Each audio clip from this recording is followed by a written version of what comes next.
il y a deux paroles que j'aimerais apporter. La première, c'est le Seigneur te dit, je suis le Dieu qui donne, je suis le Dieu qui rajoute et je suis aussi le Dieu qui retranche. Mais chaque fois que je retranche, c'est pour donner mieux et pour donner plus. N'aie donc pas peur de ce retranchement que tu vis au travers des amitiés, au travers des relations. Ne t'inquiète pas, comme je l'ai dit par le passé, celui qui laisse à cause de mon nom des amis et d'autres choses, il recevra au centuple, te dit le Seigneur. Et il y a une autre personne, le Seigneur te dit, je suis le Dieu qui dit et je suis le Dieu qui accomplit. Ma parole, lorsqu'elle vient, elle ne retourne pas sans effet. Mais elle a besoin de trouver un terreau qui est fertile, le terreau de la foi.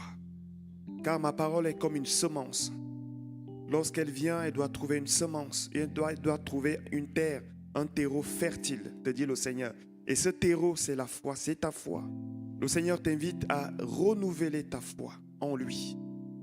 À renouveler ta foi, ce qui va faire en sorte que tu ne regardes pas aux circonstances que tu vis, parce que cette parole s'adresse à quelqu'un qui traverse des circonstances particulièrement difficiles, où tu es d'une certaine manière confus. Le Seigneur te dit, ne regarde pas trop à ces circonstances. À chaque fois que tu tournes ton regard vers ces situations, ça amplifie le problème. Regarde à ma promesse, celle que je t'ai donnée, que j'ai inscrite dans ton cœur. Garde la foi et ma parole s'accomplira. Mes promesses s'accompliront dans ta vie. Te dit le Seigneur. Amen. Amen. Bonjour à tous. Soyez bénis. Je suis très content d'être là ce matin. Très content d'être avec vous ce matin. Parce que celui qui nous rassemble, c'est lui qui réjouit mon cœur. C'est le Seigneur. Amen. Si nous sommes là aujourd'hui, c'est parce que Jésus nous a attirés. Il est maître des circonstances et des temps. Peu importe le scénario qui s'est dessiné pour que nous soyons là, c'est quand même le Seigneur qui permet que nous soyons là aujourd'hui. Et c'est une grâce parce que, comme je le dis souvent, heureux celui que tu admets dans ta présence. Il y a certaines personnes qui ont été coupées de la présence de Dieu et même qui n'arrivent pas à revenir dans sa présence. Et lorsque Dieu nous permet de nous placer de nouveau dans sa présence, c'est une grâce. Ça ne veut pas dire que Dieu n'est pas avec nous quand nous sommes seuls. Mais je crois sans aucun doute que là où deux ou trois sont assemblés en son nom, il se manifeste d'une manière particulière. Amen. Le culte que nous vivons aujourd'hui, ça fait partie de la volonté de Dieu. C'est dans les desseins de Dieu. On le voit, on l'a vu dans le livre de Néhémie. Et il y a plusieurs paroles qui nous enseignent cela. Il est doux pour des frères de demeurer ensemble. Lorsque le Saint-Esprit va descendre à la Pentecôte, ils sont ensemble. Lorsqu'ils vont faire face à de l'adversité dans Acte 5, ils vont prier. La Bible dit que tous ensemble, le lieu où ils étaient va bouger. Je crois que Dieu aime bien lorsque nous vivons des cultes ensemble. Amen. Et ce matin, le thème de ma prédication est sur l'intimité avec le Seigneur. Ça fait suite au message, à la conclusion du message de la prédication que nous avons eu dimanche passé. Vous vous souvenez, sur qui avait pour titre « Dieu se souviendra de toi ». Et on a évoqué le fait que nous avons besoin de vivre une intimité et une communion avec Dieu pour que sa volonté devienne notre volonté, ses projets deviennent nos projets, pour qu'il nous communique les secrets de son cœur, car le seul moyen par lequel nous pouvons recevoir ce que Dieu veut nous communiquer, c'est par une intimité profonde avec lui. Amen. Avec lui. La seule façon de porter du fruit, c'est, nous allons le voir, c'est de demeurer en lui, ce qui implique une profondeur, une relation profonde. Je crois sans aucun doute que c'est dans la volonté de Dieu de vivre cette intimité, cette communion avec lui pour devenir ses amis. On parle d'intimité, la définition d'intimité. On parle d'intimité entre deux personnes lorsque celles-ci sont très proches et étroitement liées par les liens d'amitié au point de se partager même les secrets les plus profonds. C'est ça la définition que j'ai trouvée sur l'intimité. Dans ce cas, on parle alors d'amis intimes. On ne peut pas parler d'amis intimes ou de relations intimes si ces critères-là que je viens de mentionner ne sont pas réunis. Je le répète, une relation entre deux personnes étroitement liées par les liens d'amitié, au point de se partager même les secrets les plus profonds. Dans Jean chapitre 15, le verset 15, Jésus dira quelque chose à ce propos. Je ne vous appelle plus, il parle ici à ses disciples qui l'entourent, les plus proches, les 12. Il dit, je ne vous appelle plus serviteur parce que le serviteur ne sait pas ce que fait son Seigneur. Mais je vous ai appelé ami parce que je vous ai fait connaître tout ce que j'ai appris de mon Père. La version Semeur, elle est similaire. Elle dit, je vous appelle mes amis. Je vous appelle mes amis parce que je vous partage les secrets qui sont dans le cœur de mon Père. Je vous l'ai dit, alors qu'aux autres, je parle en parabole. À vous, je vous dis ces choses. Mais remarquez ici ce que Jésus va dire. Je ne vous appelle plus serviteur. Ça veut dire qu'il y a eu un moment où ces personnes que Jésus avait appelées, avec qui il marchait, n'avaient pas encore ce rang d'amis. Quand il est dit « je ne vous appelle plus », ça veut dire qu'avant, il y avait une autre appellation. Il y avait quelque chose, Dieu les considérait bien sûr, mais ils n'étaient pas encore ses amis. Et je crois, mes amis, que Dieu, ce qu'il désire, c'est qu'on devienne ses amis. Mais pour ça, ça demande de vivre vraiment une intimité profonde, authentique, sincère, basée sur la confiance mutuelle avec lui. Amen. Aujourd'hui, on le voit lorsqu'on est converti, on le chante, c'est dans les cantiques. Je suis l'ami de Dieu, je suis l'ami de Dieu. Ok, c'est pas mauvais pour notre foi. Mais il paraît que c'est Dieu qui décide qui est son ami. Au fil du temps, Dieu n'a pas appelé tout le monde ami. Il y avait des personnes qui étaient des serviteurs que Dieu utilisait, mais ce n'étaient que des serviteurs. Il y a eu certaines personnes parmi tous ces serviteurs-là qui se sont distingués ou que Dieu a distingués comme étant ses amis. Moïse, Abraham, peut-être d'autres personnes que la Bible ne mentionne pas forcément, mais on voit que l'attitude que Dieu a avec Abraham, avec Moïse, ce n'est pas la même attitude qu'il va avoir avec tout le monde. Saül a été choisi, mais ce n'était pas l'ami de Dieu. Il y a eu d'autres personnes qui marchaient avec Dieu, mais Dieu, lorsqu'il voulait agir, il ne les consultait pas. Or, Abraham, Moïse, lorsqu'il veut agir, il va les consulter parce qu'il les considère comme ses amis. Et c'est dans la pensée de Dieu que nous devenions, par une intimité profonde, vraie avec lui, ses amis. Je crois même, mes amis, que lorsque Dieu a créé Adam et Ève, le but, c'était ça aussi. On se retrouve ici au Jardin d'Éden. Lorsque Dieu va créer l'homme et la femme, il dira « faisons l'homme à notre image ». Lorsqu'il dit « faisons l'homme à notre image », on pense qu'il se concerte avec le Fils et avec le Saint-Esprit. Peut-être qu'il y avait d'autres anges dans ce comité, mais il le dit et il va créer l'homme à son image, Adam et Ève. Or, la Bible nous dit que Adam et Ève étaient nus. C'était symbolique. C'était symbolique. Dieu était déjà en train de montrer à l'homme qu'il ne faut rien me cacher. Vous savez, La seule personne qui peut voir votre nudité, c'est une personne qui est intime avec vous. On est d'accord?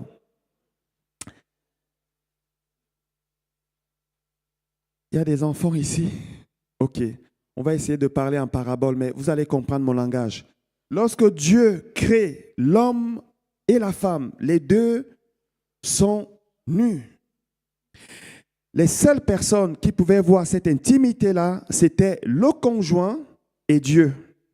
Ça veut dire que c'est la femme qui devait voir la nudité de l'homme et Dieu également qui venait au jardin d'Éden, vice-versa. Dieu était déjà en train de montrer ici qu'il y a certaines choses, il faut être dans un certain cercle, ne pas laisser voir sa nudité à tout le monde. Il y a des choses, même dans le couple, il n'y a que le mari qui doit connaître et il n'y a que la femme qui doit connaître et Dieu. Amen. La corde à 3 fils. Si ça sort de ce trio-là, ça peut devenir dangereux. Et c'est ce qui s'est fait. Il y a eu une autre personne qui s'est invitée dans ce trio et ça a été la catastrophe. Je vous parle du diable. Du diable. Il y a certaines personnes qui viennent vers vous, parfois avec une apparence qui est celle du diable, parce que le diable est sournois, il est subtil. Parfois, il se présente un ange de lumière, alors que c'est simplement le diable. Quelqu'un qui vient pour dérober, égorger et détruire. Ils sont animés de cet esprit de Satan. Lorsque vous commencez à sortir les choses qui sont censées être dans votre chambre, seulement entre vous et Dieu, ça devient la catastrophe. Dieu était déjà en train de montrer ici que l'homme ne doit rien lui cacher. On est appelé à être sincère avec Dieu, à être intime avec Dieu au point de lui partager tout. Lorsque je me présente devant Dieu, mes amis, je me mets nu devant Dieu, même si je sais qu'il voit tout. Peut-être qu'Adam et Ève ne le savaient pas. Ils vont se cacher après avoir commis ce péché, peut-être pensant qu'ils vont se cacher devant Dieu. Il n'y a personne qui peut se cacher devant Dieu. Dieu voit tout.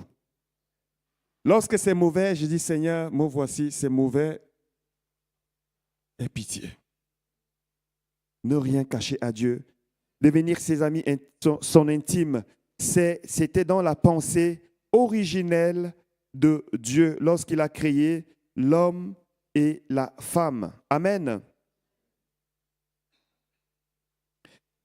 J'aimerais maintenant qu'on puisse aller dans le livre de Jean chapitre 15, versets 1 à 10, qui nous montre un peu plus, qui illustre ou qui confirme un peu plus ce que je suis en train de dire. Jésus dira quelque chose à ses amis. C'est dans le même chapitre où il leur dira plus tard, je ne vous appelle plus serviteur, je vous appelle maintenant ami. Avant cela, au verset 1, il dira quelque chose d'assez intéressant avant d'arriver, de chuter là où il leur dira, maintenant, je vous appelle ami. Il leur dira, je suis le cep et mon père est le vigneron. Tout sarment qui est en moi et qui ne porte pas de fruits, il le retranche. Et tout sarment qui porte du fruit, il l'émonde, afin qu'il porte encore plus de fruits. Déjà, vous êtes purs à cause de la parole que je vous ai annoncée. Demeurez en moi et je demeurerai en vous. Comme le sarment ne peut de lui-même porter du fruit s'il ne demeure attaché au cep, ainsi vous ne le pouvez non plus. Si vous ne demeurez en moi, point. Je suis le cep, vous êtes les sarments, celui qui demeure en moi et en qui je demeure porte beaucoup de fruits, car sans moi, vous ne pouvez rien faire. Si quelqu'un ne demeure pas en moi, il est jeté dehors comme le sarment et il sèche.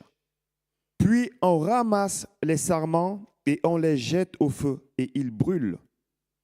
Si vous demeurez en moi et que mes paroles demeurent en vous, demandez ce que vous voudrez et cela vous sera accordé.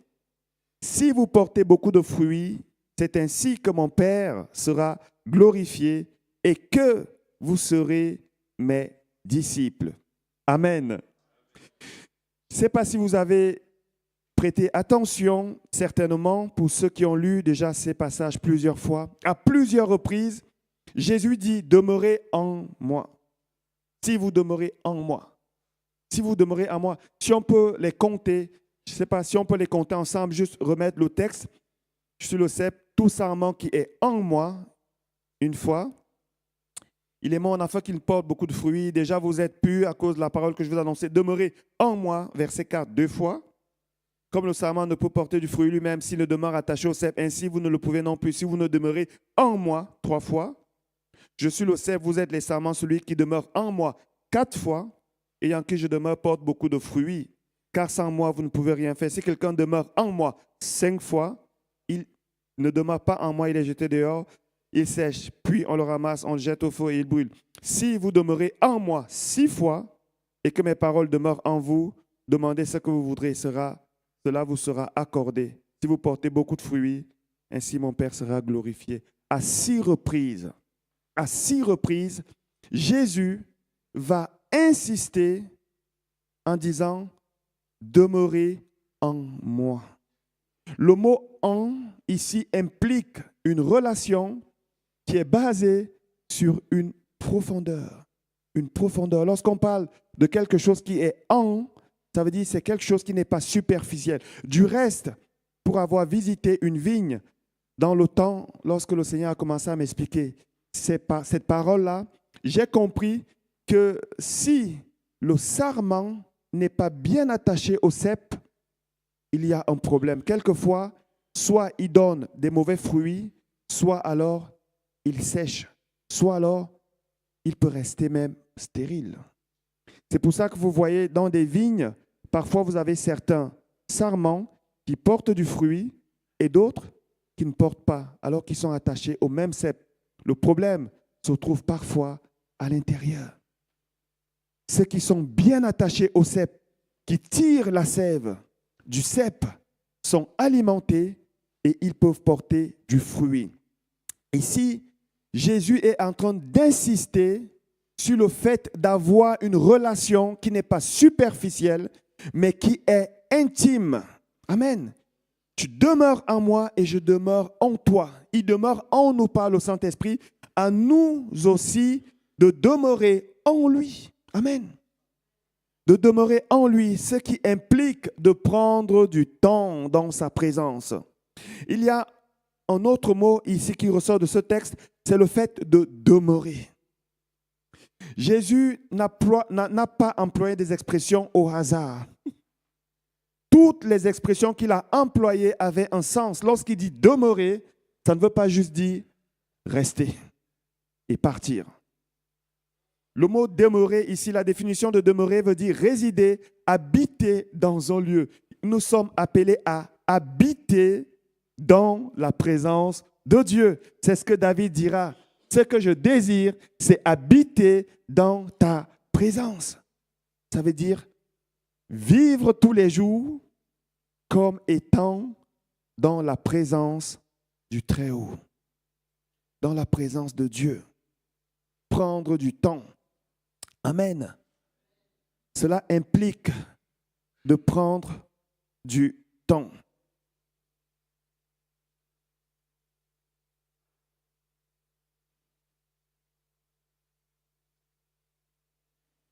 Est-ce que je peux vous avoir juste la petite bouteille d'eau, s'il vous plaît?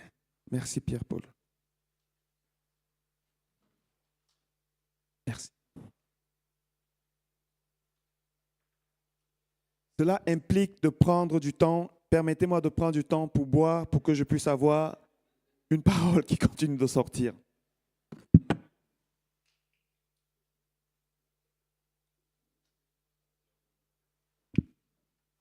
Hier, j'ai été prêcher chez les Brésiliens, hier soir, et là-bas, ça crie. Il faut crier beaucoup.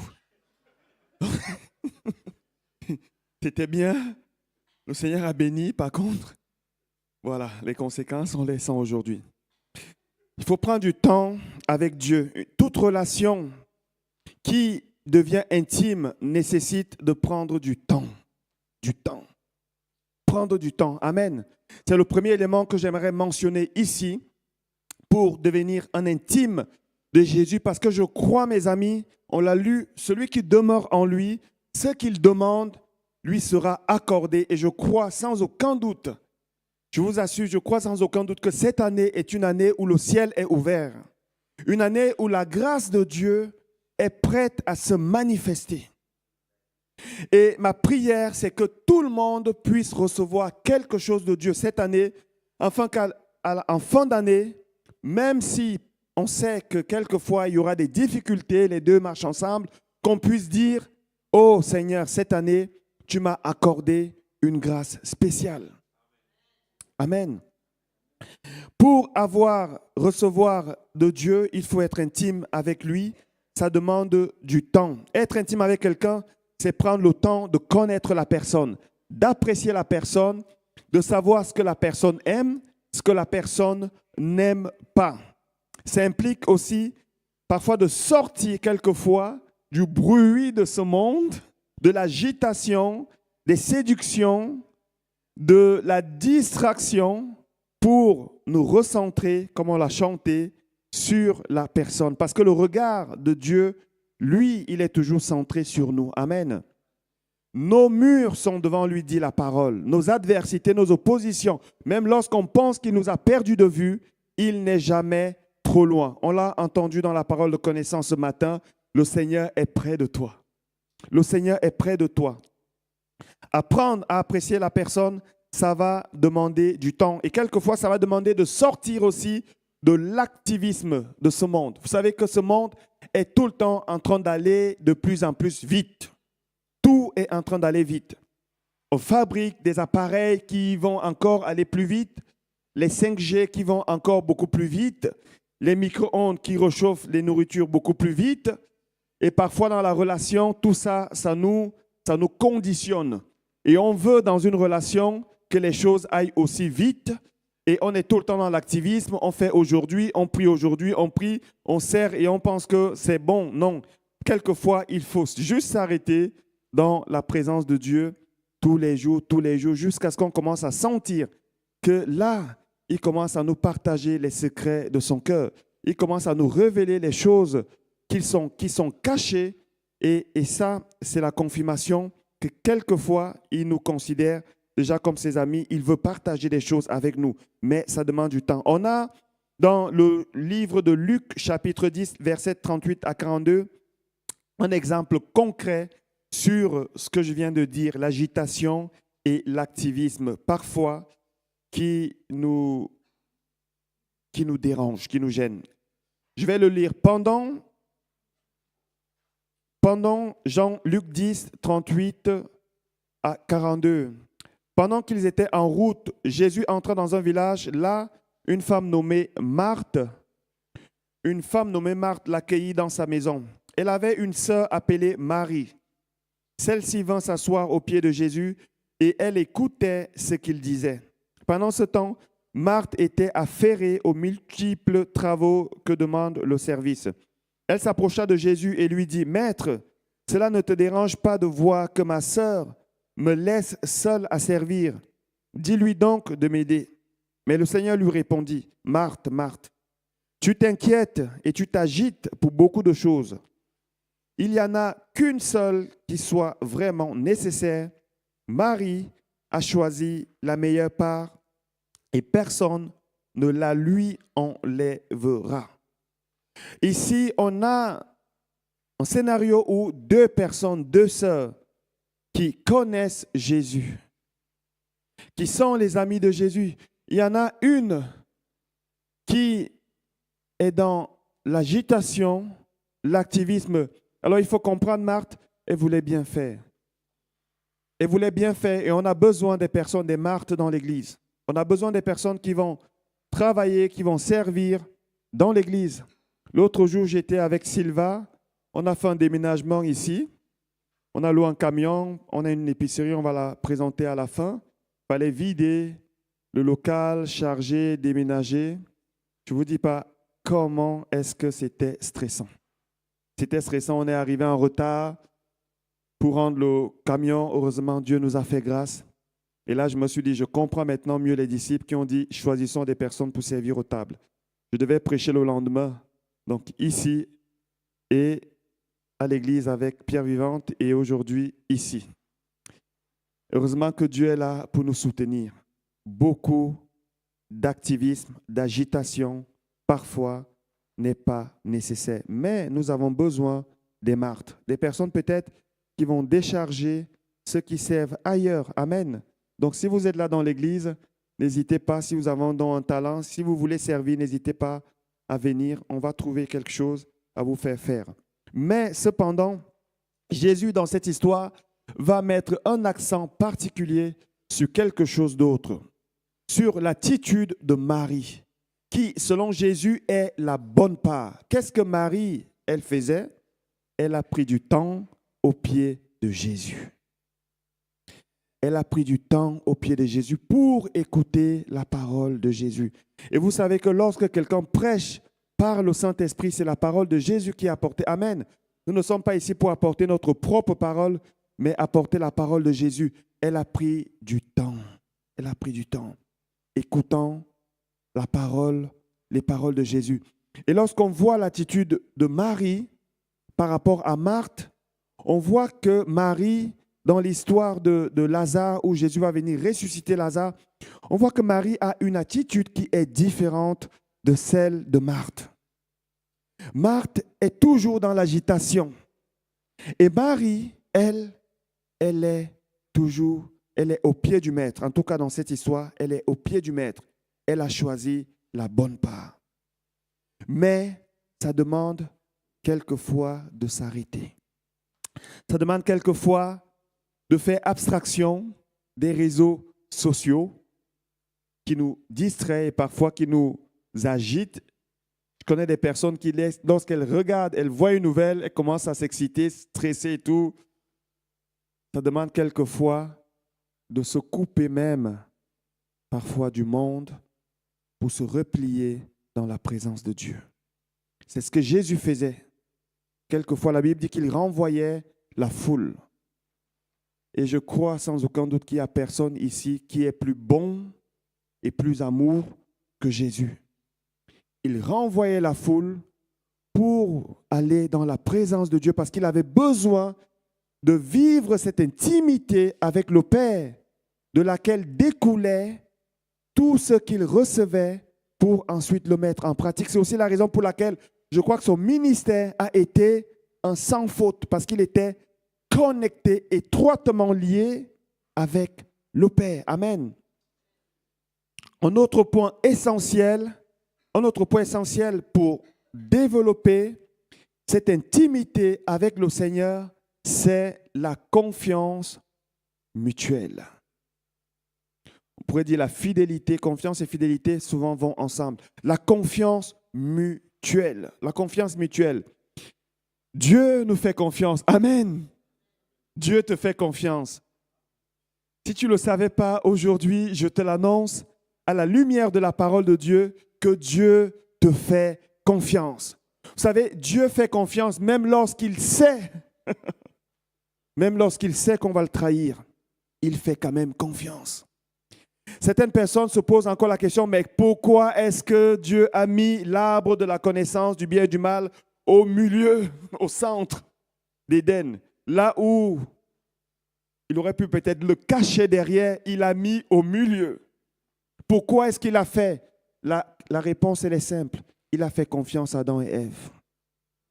Il leur a fait confiance. Dieu est amour, n'est-ce pas? Dans 1 Corinthiens 13, il est dit que l'amour ne soupçonne pas le mal. L'amour croit tout. Lorsque Dieu va désigner Judas, parce qu'avant que Jésus ne désigne Judas, c'est Dieu d'abord qui a désigné Judas. Pourquoi? Parce que Jésus va prier toute une nuit. Pourquoi est-ce qu'il prie toute une nuit avant de choisir les 12? Il demande au Père, donne-moi des personnes qui vont m'entourer. Il y a des disciples qui sont là. Donne-moi des noms, Père. Et il y a une personne qui est parmi dans le lot. C'est qui? C'est Judas. Dieu a désigné Judas alors même qu'il savait que Judas allait le trahir. Waouh! Dieu fait confiance, même quand il sait que la trahison n'est pas loin, il fait confiance. À nous aussi de lui faire confiance parce que cette intimité dont on parle, elle va dans les deux sens. Il nous fait confiance, nous aussi, nous pouvons lui faire confiance. Amen. Matthieu 6 nous dit, mais quand tu pries, entre dans ta chambre, ferme ta porte et prie ton Père qui est dans le secret, et ton Père qui voit dans le secret te le rendra. Dieu est celui qui garde les secrets les plus intimes que tu peux lui partager dans ta chambre. Et vous savez quoi? La Bible dit que lorsque tu lui parles ainsi dans le secret, il te le rendra. Ça veut dire qu'il va garder cela confidentiel. Il y a des choses que Dieu ne va jamais révéler de ta vie, simplement parce que ça s'est fait et dit dans le secret. Tu peux lui faire confiance. N'hésite pas à parler. Plutôt que de faire comme Adam et Ève, qu'on appelait le syndrome d'Adam et Ève, trouver des excuses. Ah oui, c'est là. Non, non, non. Père, j'ai fait une faute. Je te demande pardon. Ne permets pas que je sois déshonoré, que je sois honteux, confus. Merci. Dans le secret, lorsque tu parles à Dieu, il te le rend. Il garde ce secret. Il y a même certaines fois, Dieu couvre tellement les fautes qu'on pourrait se demander, mais qu'est-ce qui se passe? Oui, il reconnaît cette personne comme son ami intime, parce que c'est comme ça que doivent fonctionner des amis intimes. Garder des secrets, se faire confiance. Amen. Être fidèles l'un à l'autre. C'est ce que Dieu nous a appelés à vivre avec lui. C'est aussi ce que Dieu nous a appelés à vivre les uns envers les autres, surtout dans l'Église. C'est ce que Dieu nous appelle à vivre les uns avec les autres dans les couples. Dans les couples. Parce que, mes amis, je crois, on a déjà eu plusieurs couples qui se sont mariés. Je crois que la grâce va continuer encore. Amen. La grâce, elle continue encore. Elle continue encore et il y a d'autres grâces que le Seigneur va rajouter. On a reçu de lui grâce sur grâce. Et lorsque Dieu donne une parole, c'est pour qu'on puisse la recevoir, pour que notre cœur soit aussi préparé. Et pour ceux qui sont déjà mariés, qui sont déjà en couple, qui puissent peut-être encore faire un peu plus, recevoir cette parole-là pour qu'elle vienne encore nous transformer un peu plus, qu'elle nous rende un peu plus meilleurs. Dieu nous a appelés à vivre une intimité avec lui et une intimité les uns envers les autres. Dans Jean 17, versets 21 à 23, Jésus va prier avec insistance. On n'a jamais vu une prière, alors on pense que toute la nuit, lorsqu'il va choisir les 12, il va prier. Mais ici, c'est la première fois où Dieu permet qu'on ait une prière aussi longue de son Fils. Et lorsqu'il prie, on sent vraiment qu'il prie avec ses entrailles, avec ses tripes. Il dira ici au Père, je te demande qu'ils soient tous un. Le mot un ici veut dire quoi? Qu'ils soient étroitement liés. Amen. Qu'ils soient comme une seule personne. Ça veut dire que si on touche le pied, l'autre membre ressent qu'il soit en corps. En corps. Il y a ici la notion du corps, de la communion fraternelle. Qu'ils soient tous un, comme toi, Père, tu es en moi. On retrouve ici ce mot en moi. Et comme moi, je suis en toi. Qu'ils soient un en nous pour que le monde croie que c'est toi qui m'as envoyé. Je leur ai donné la gloire que tu m'as donnée afin qu'ils soient un. Comme toi et moi, nous sommes un. On voit encore une fois de plus ici, Jésus insistait sur ce mot qu'ils soient un. Moi en eux et toi en moi. Qu'ils soient parfaitement un. Il pousse la hardiesse plus loin, le zèle plus loin dans la prière, qu'ils soient parfaitement un. Mes amis, nous sommes appelés à être parfaitement un. C'est pour ça que le titre de ce message, c'est une intimité renouvelée. Parce que je crois que cette dimension-là, quelquefois, elle nous manque encore. Que nous soyons un. Que ce qui te touche me touche et ce qui me touche te touche. Lorsqu'un membre pleure, tous les autres pleurent avec lui. Lorsqu'il y a un membre qui se réjouit, ce n'est pas tant mieux, c'est je me réjouis avec lui. C'est de ça que Jésus est en train de parler ici. Moi en eux et toi en moi, qu'ils soient parfaitement un, et qu'ainsi le monde puisse reconnaître que c'est toi qui m'as envoyé et que tu les aimes comme tu m'aimes. C'est ce qui m'amène à dire, mes amis, que si le monde ne reconnaît pas encore que Jésus a été envoyé de Dieu pour sauver l'humanité, il y a encore une dimension qui manque à l'Église, que nous soyons un. Ce qui implique d'avoir de l'amour, un amour sincère, un amour profond pour l'autre, un zèle pour l'autre, une considération pour l'autre, même le plus petit. Selon ce que la Bible dit, ne méprisez pas le petit.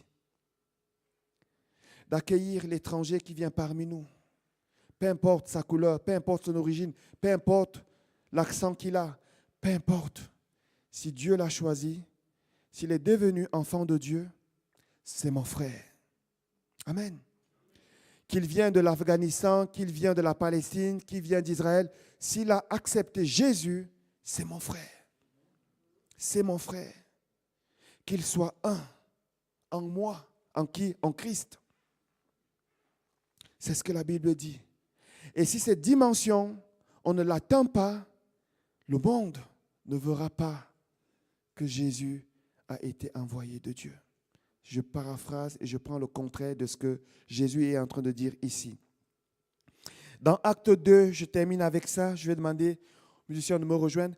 Dans Acte 2, chapitre 4 plutôt, verset 32, il est dit ici de la première église qui peut-être avait un peu plus compris ce précepte-là, un peu plus que nous aujourd'hui. Il est dit que la multitude de ceux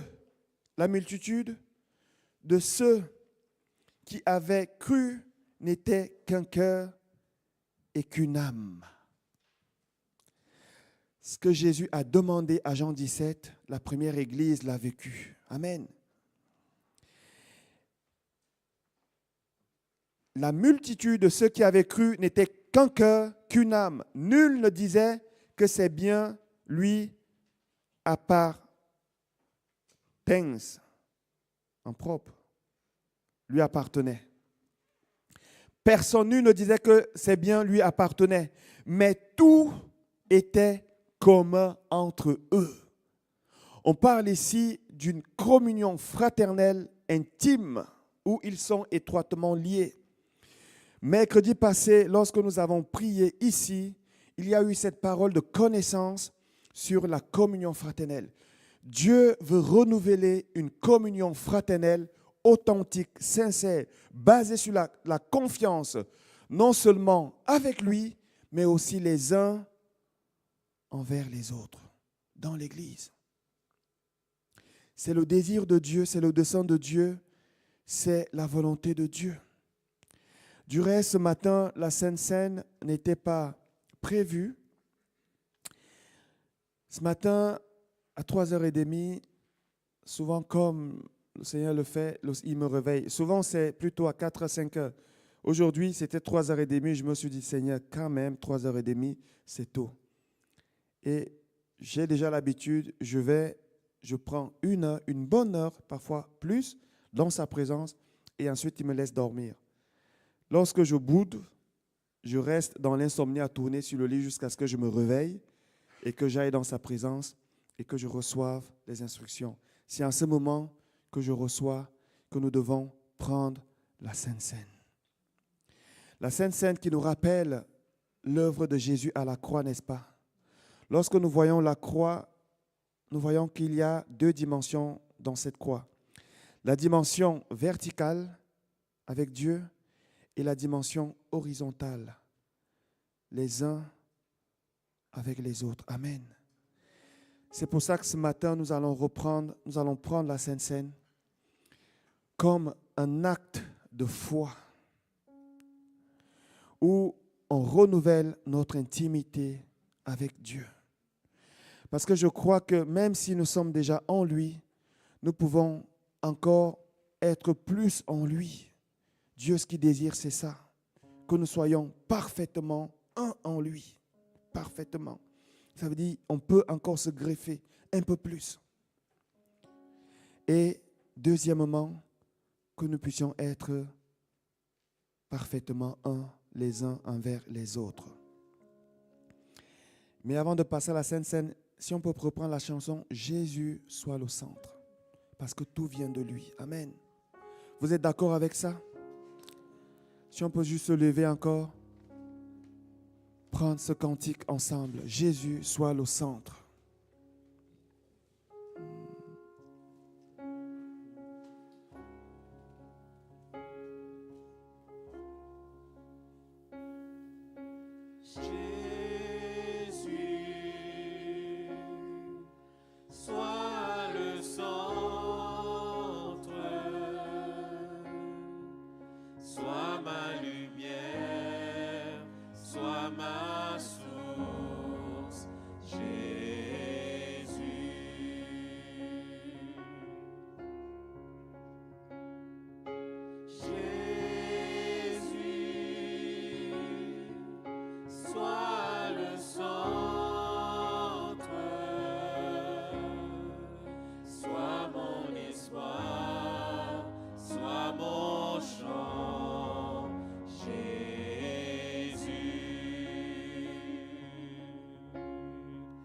Sois le feu dans mon cœur, sois le vent dans mes voiles, sois la raison de ma vie, Jésus,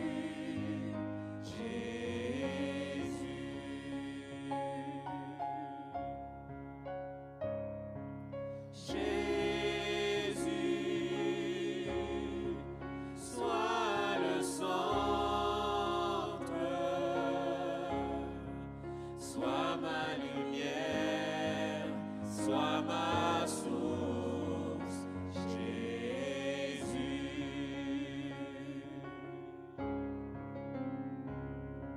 Jésus,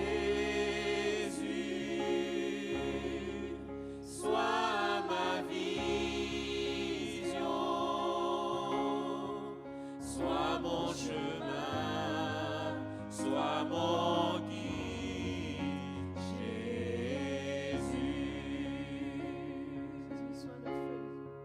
Sois le feu dans mon cœur, sois le vent dans mes voiles, sois la raison de ma vie, Jésus, Jésus.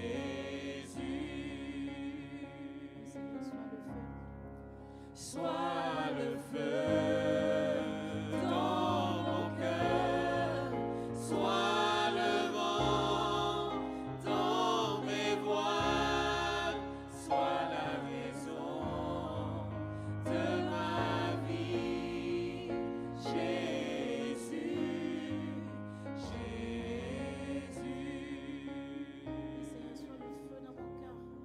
Sois le feu dans mon cœur, sois le vent dans mes voiles, sois la raison de ma vie, Jésus, Jésus.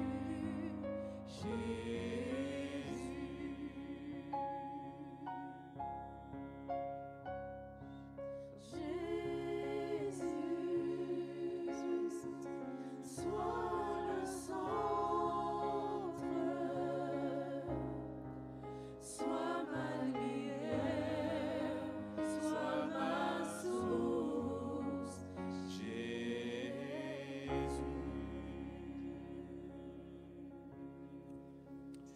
Alléluia. Peut-être que ce matin, tu pourrais simplement prendre un nouvel engagement, celui de mettre Jésus au centre. Celui de mettre encore Jésus au centre. Et si c'est ton cas, on va prier ensemble. C'est quelque chose ce matin qui se passe dans l'intimité de ton cœur.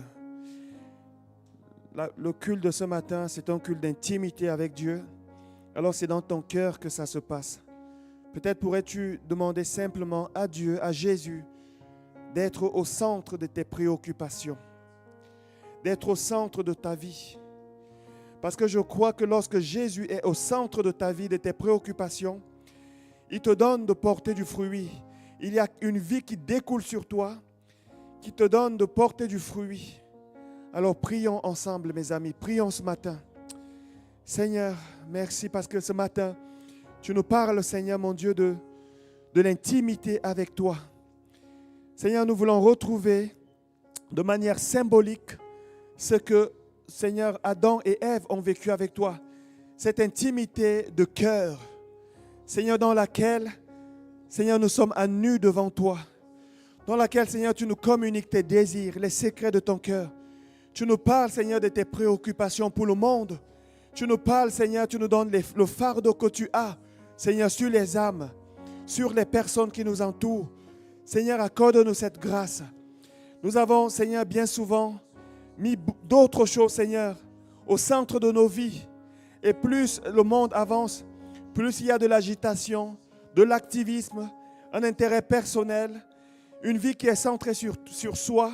Ce que nous désirons ce matin, Seigneur, c'est que tu nous donnes d'être de nouveau centrés sur toi, d'avoir une intimité renouvelée, Seigneur, en toi, Jésus. Nous savons que cela est possible par le Saint-Esprit, qui crée en nous le vouloir et le faire, qui nous donne la capacité de te remettre au centre. Nous voulons, comme ton peuple par le passé a prié, attire-nous à toi, Seigneur. Attire-nous de nouveau à toi. Seigneur, là où nous nous sommes éloignés, là où, Seigneur, nous t'avons suivi, mais de loin, comme le faisait Pierre avant la trahison. Seigneur, permets que nous puissions nous rapprocher de toi et enfin que tu sois le centre de nos vies, parce que nous savons, Seigneur, que nous sommes le centre de ton cœur. Nous savons que nous sommes le centre de ton cœur. Tu nous aimes, Seigneur. Tu nous aimes profondément, ô notre Père, notre Dieu. C'est pour ça que nous voulons en retour, Seigneur, de ton amour, te mettre au centre de notre vie, afin que notre intimité, notre communion avec toi et avec les autres soit parfaite, pour que nous soyons un en toi et un les uns envers les autres. Crée cela, crée en nous ce miracle, crée parmi nous ce miracle au nom de Jésus-Christ, Père. Nous te le demandons avec insistance, avec supplication, mais avec foi également, reconnaissant que tu es le Dieu en qui tout est possible. Au nom de Jésus, Amen. Amen.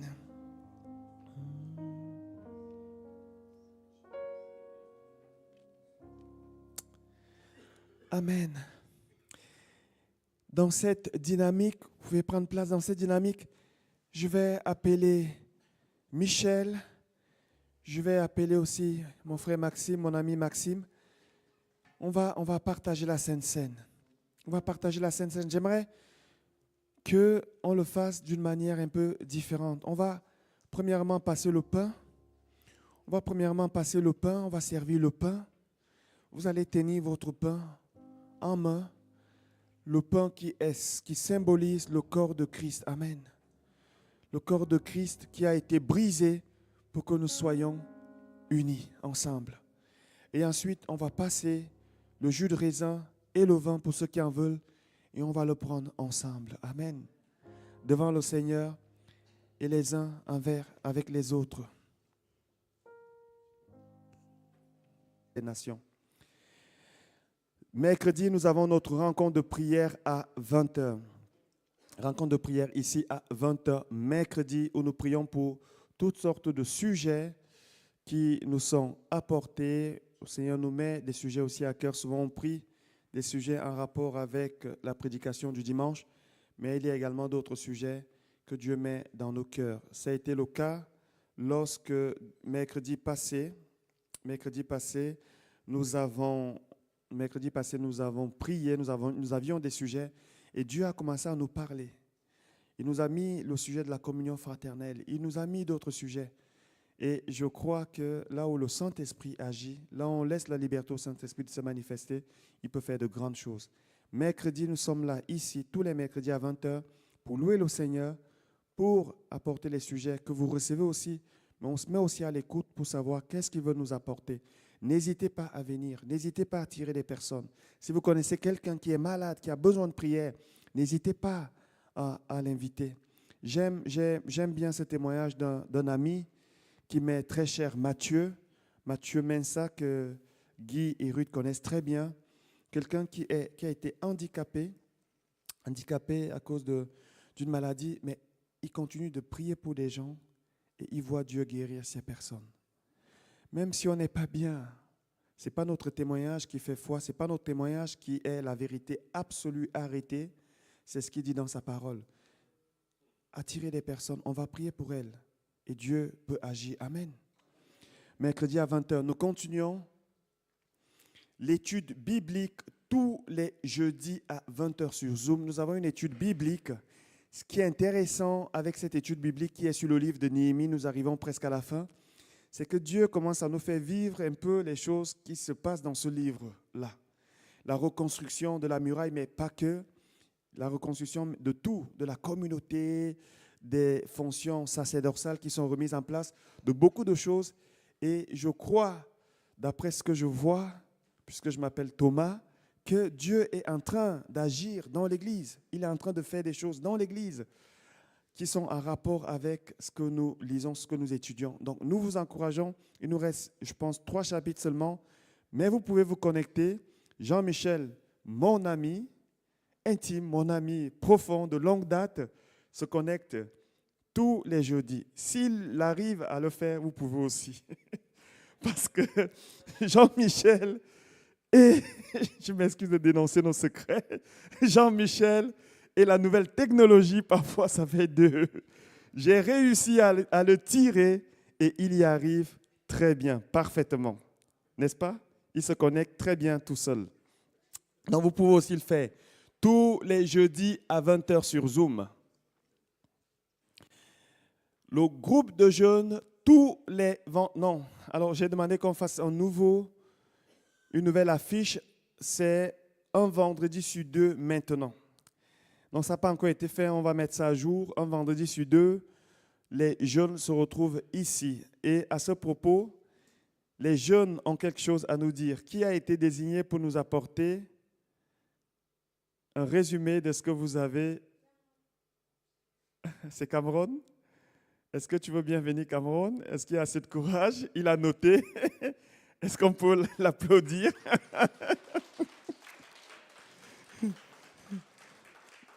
Alors, accompagnez-le, il a besoin qu'on l'accompagne. Est-ce que les jeunes peuvent l'accompagner?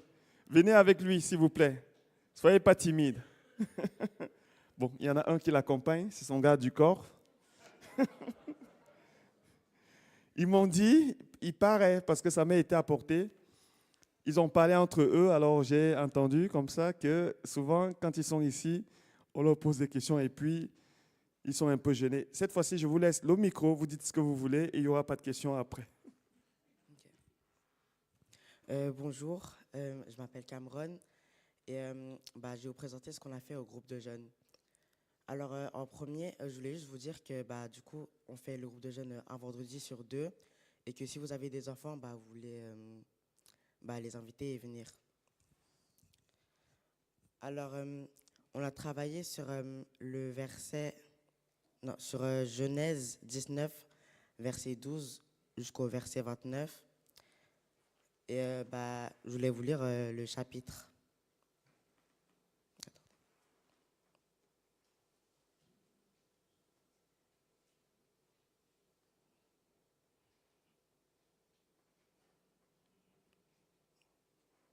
Attendez.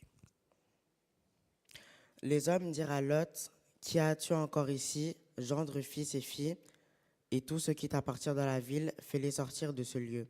Car nous allons détruire ce lieu parce que les cris contre ses habitants est grand devant l'Éternel. L'Éternel nous a envoyés pour le détruire. Lot sortit et parla à ses gendres qui avaient pris ses filles. Levez-vous, dit-il, sortez de ce lieu, car l'Éternel va détruire la ville. mais aux yeux de ses gendres, il parut plaisanter. Dès l'aube du jour, les anges s'insistèrent auprès de Lot en disant « Lève-toi, prends ta femme et tes 2 filles qui se trouvent ici, de peur que tu ne périsses dans la ruine de la ville. » Et comme il tardait, les hommes le saisirent par la main, lui, sa femme et ses 2 filles, car l'Éternel voulait l'épargner. Ils l'emmenèrent et le laissèrent hors de la ville.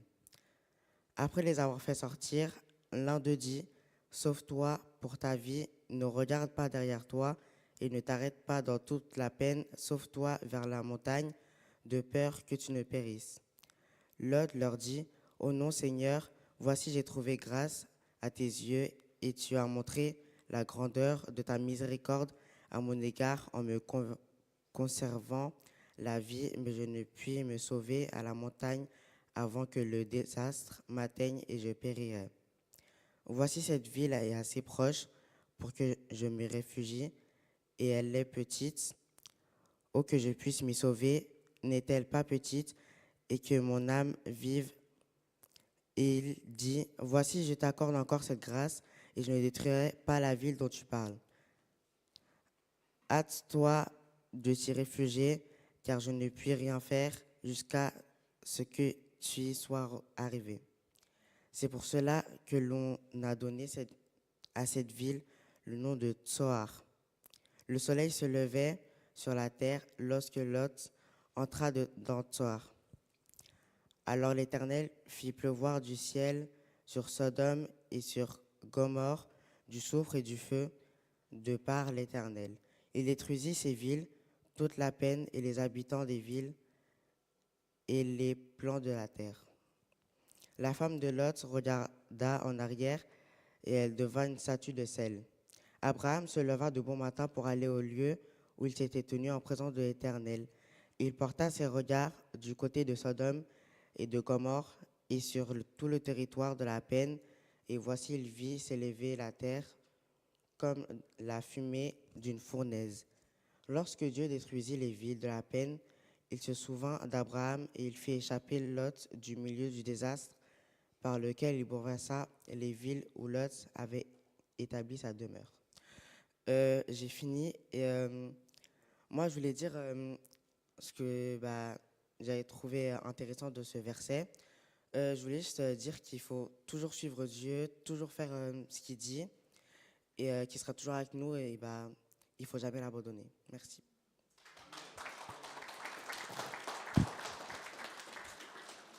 Merci beaucoup. Merci, c'est Cameron qui a été désigné. La prochaine fois, ça sera quelqu'un d'autre. Ce qui est assez intéressant dans ce qu'ils ont lu, c'est qu'il est dit que Dieu se souvint d'Abraham, n'est-ce pas? Il se souvint d'Abraham. Pourquoi? Parce qu'il considérait Abraham comme son ami. Lorsque Dieu nous considère comme ses amis, il y a des choses qu'il va épargner à nos proches, simplement parce que nous avons cette alliance et cette relation avec lui. Nous continuons avec les annonces, s'il vous plaît. Alors, nous avons la semaine universelle de prière qui est organisée par le réseau évangélique. Ça commence donc la semaine prochaine de lundi à vendredi, lundi 13 au vendredi 17 janvier. Vous avez ici affiché les lieux où vous pourrez aller prier. C'est vraiment tout le réseau, ça veut dire toutes les églises évangéliques de Genève qui se mettent ensemble pour prier. Vous avez ici le thème « Une foi assumée ». Ça veut dire qu'on doit assumer notre foi. Et c'est assez en accord avec la pensée que j'avais reçue, que j'avais partagée à Maxime, en lui disant que cette année, le Seigneur veut mettre la lumière, la lampe, sur un chandelier pour qu'elle ne soit plus cachée. C'est assez intéressant de voir comment est-ce que le Saint-Esprit coordonne les choses. Donc, lundi, vous avez la prière aux ADD de Montbriand. L'adresse est là. Mardi, à l'église évangélique Renaissance de Plain-Palais. Mercredi, à l'église évangélique d'Omérin. Jeudi, à l'église évangélique Baptiste des Eaux-Vives. Et vendredi, ici, à l'église missionnaire. C'est de 19h à 21h30. Donc, nous comptons sur vous. Nous allons quand même garder notre soirée de prière mercredi, puisque c'est pour nos sujets plus intimes. Et vendredi, nous vous invitons à venir ici et prier avec les autres églises. Nous continuons avec les annonces. Le baptême. Nous commençons notre première série de baptême le vendredi 7 février à 19h30. Cours de fondement de la foi en vue du baptême. Nous avons déjà quelques candidats. C'est assez intéressant de voir que c'est beaucoup de jeunes. Donc il y a Chelsea, ma fille, qui veut prendre des cours de fondement de la foi. J'ai été assez surpris et je suis assez surpris de voir un peu comment est-ce qu'elle a une foi maintenant qui est profonde, qui est nourrie. Elle m'appelle, papa, explique-moi ce verset, qu'est-ce que ça dit? Et aussi ses amis avec elle qui veulent suivre ces cours-là. Voilà, ça sera un groupe essentiellement composé de jeunes. Si vous voulez suivre les cours de fondement de la foi, même si vous ne vous faites pas baptiser cette fois-ci, c'est intéressant. Ça sera les vendredis à 19h30 et ensuite vous pourrez avoir le groupe de jeunes. S'il y a d'autres personnes qui veulent s'inscrire, qui veulent même juste suivre ces cours, qui sont des cours de fondement de la foi, où on revisite les bases de la parole de Dieu, vous pouvez aussi venir. Ça va se faire ici, dans ce lieu. Nous continuons avec les annonces. Le culte inter-église à noter, parce que nous n'aurons pas le culte ici, exceptionnellement, ça arrive 2 fois par année.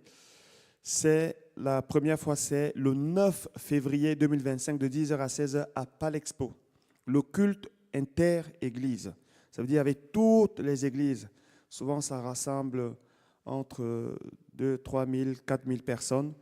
Donc, c'est à Palexpo. Nous espérons qu'il y aura du monde pour qu'on puisse vivre aussi ce que nous avons entendu ce matin, l'unité au moins une fois des églises de Genève et environ, au moins une fois par année à Palexpo. Notez cette date. Nous continuons. Si vous voulez devenir membre de l'EM, puisque nous sommes aux yeux de la loi, aussi d'abord une association ecclésiastique, mais une association quand même, où on a besoin de membres, puisque nous préparons déjà l'Assemblée générale qui aura lieu prochainement.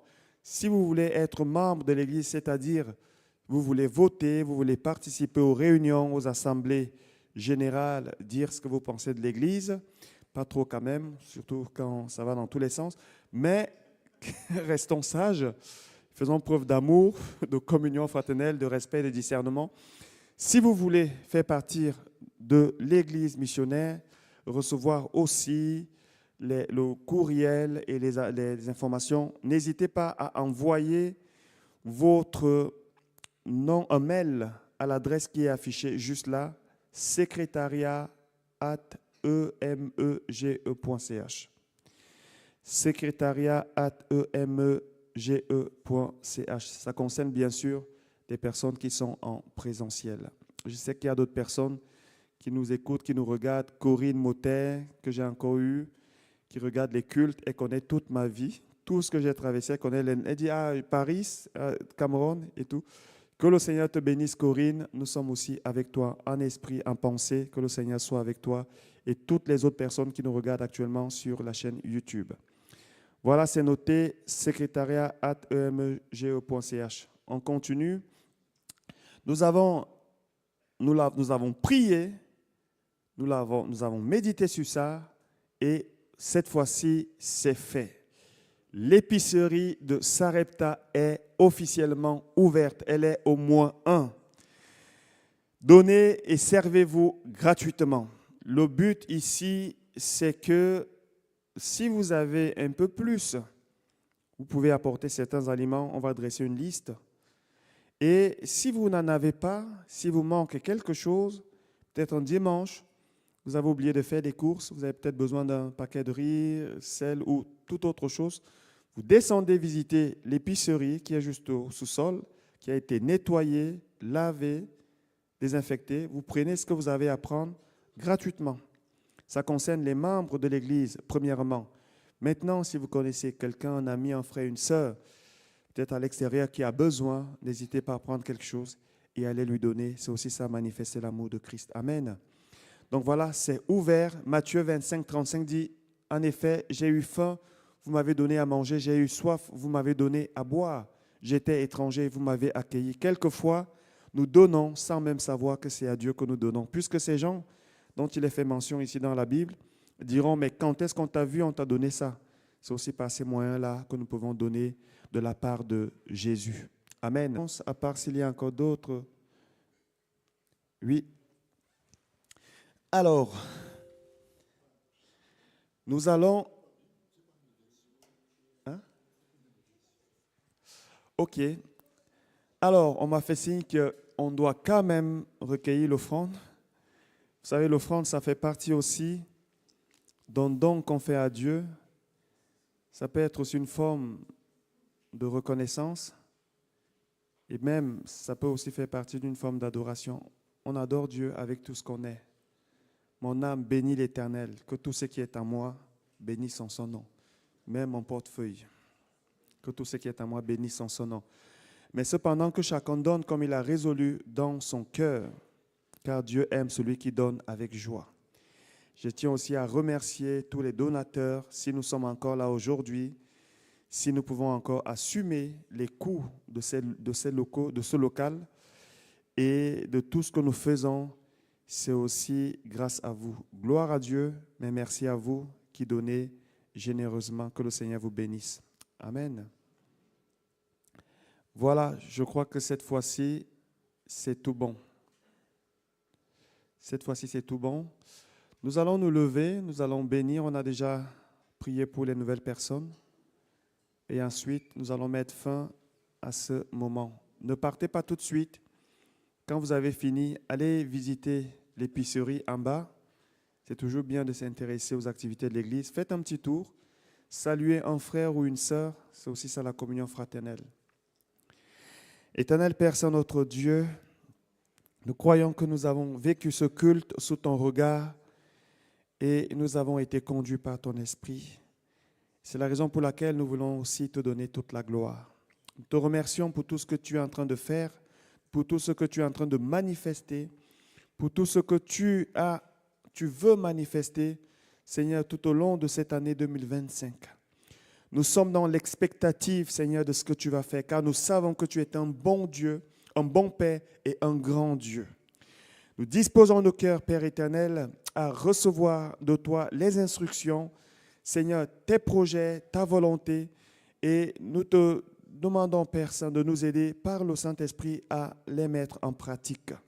Seigneur, bénis mes frères ici présents, bénis tous ceux qui nous ont regardés sur YouTube, que la grâce de Dieu, que l'amour de Dieu, que la communion avec le Saint-Esprit soit sur chacun. Soyez bénis abondamment, que le Seigneur vous protège, que le Seigneur fasse de vous une source de bénédiction, qu'il fasse luire la lumière qu'il a mis en vous, autour de vous, afin que plusieurs personnes le connaissent, que le Seigneur vous garde dans ses bras, que le Seigneur vous remplisse de son amour, qu'il vous remplisse de sa paix, de sa joie. Soyez bénis abondamment au nom du Seigneur Jésus. Je vous dis bon dimanche, bonne semaine et à bientôt. Soyez bénis au nom du Seigneur Jésus.